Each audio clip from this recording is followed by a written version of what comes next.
नमस्कार मित्र हो, श्री स्वामी समर्थ। मित्र हो, आज मी तुम्हाला एक अतिशय सुंदर आध्यात्मिक रहस्य सांगणार आहे, ज्यामुळे तुमच्या घरात गोडवा, शांतता आणि लक्ष्मीचा वास कायम राहू शकतो। आपल्या घरात रोज देवासमोर साखर नैवेद्याला ठेवली जाते, पण कधी विचार केलात का, देवाला साखरच का दाखवतात? तर साखरेचं आध्यात्मिक महत्त्व मी आज तुम्हाला सांगणार आहे। धर्मशास्त्रानुसार साखर ही गोडवा, समाधान आणि सौख्य यांचं प्रतीक मानली जाते।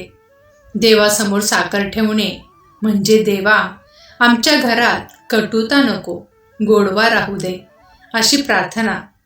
ज्या घरात साखर नैवेद्याला ठेवली जाते त्या घरातील लोकांच्या स्वभावात मृदुता येते, नात्यांमधला कडवटपणा कमी होतो, घरात सकारात्मक स्पंदनं निर्माण होतात।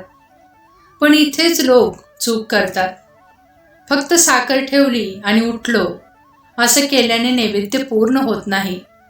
नैवेद्य म्हणजे फक्त अन्न दाखवणं नाही, तर देवाशी संवाद साधणं आहे। आता साखरेचा नैवेद्य जेव्हा तुम्ही देवासमोर ठेवता तेव्हा डोळे मिटा, मन शांत करा आणि पूर्ण श्रद्धेने तुम्ही प्रार्थना करा। हा मंत्र ऐकल्यानंतर, म्हणजेच तुम्ही एखादी प्रार्थना करा किंवा मंत्र बोला, त्या मंत्र ऐकल्यानंतर ती साखर प्रसाद म्हणून घरातील सर्वांना द्या। त्यामुळे त्या गोडव्याचा परिणाम प्रत्येकाच्या मनावर होतो आणि घरातील वातावरणात बदल जाणवू लागतो। हा उपाय नियमित केल्यास घरातील भांडणं कमी होतात, आर्थिक अडचणी कमी होतात, घरात आनंदी वातावरण राहते, देवाची कृपा वाढते। ज्या घरात साखर नैवेद्याला ठेवली जाते त्यांनी हा संपूर्ण व्हिडिओ नक्की सर्वांना शेअर करा, कारण हा व्हिडिओ प्रत्येक घरापर्यंत पोहोचला पाहिजे। कारण हा एकदम साधा आणि सोपा उपाय आहे की फक्त आपल्याला देवासमोर साखर नैवेद्याला ठेवायचे आहे। यामुळे आपल्या घरामध्ये कायमस्वरूपी गोडवा राहणार आहे। म्हणून हा साखरेचा प्रसाद घरातील सर्वांनी घ्यायचा आहे, त्याचं सर्वांना फळ मिळणार आहे।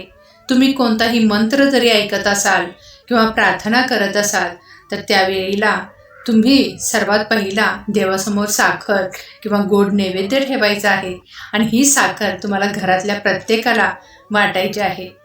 तर बघा मित्र हो, किती सुंदर छान अशी माहिती मी तुम्हाला आज दिलेली आहे।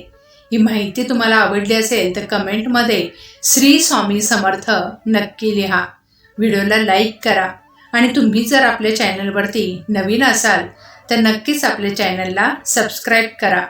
हा व्हिडिओ अशा प्रत्येक घरापर्यंत पोहोचवा ज्या घरामध्ये साखर ठेवली जाते। खरंच त्यांनाही या साखरेच्या नैवेद्यामागचा पूर्ण रहस्य माहिती पडेल। चला तर, श्री स्वामी समर्थ, जय जय स्वामी समर्थ। धन्यवाद।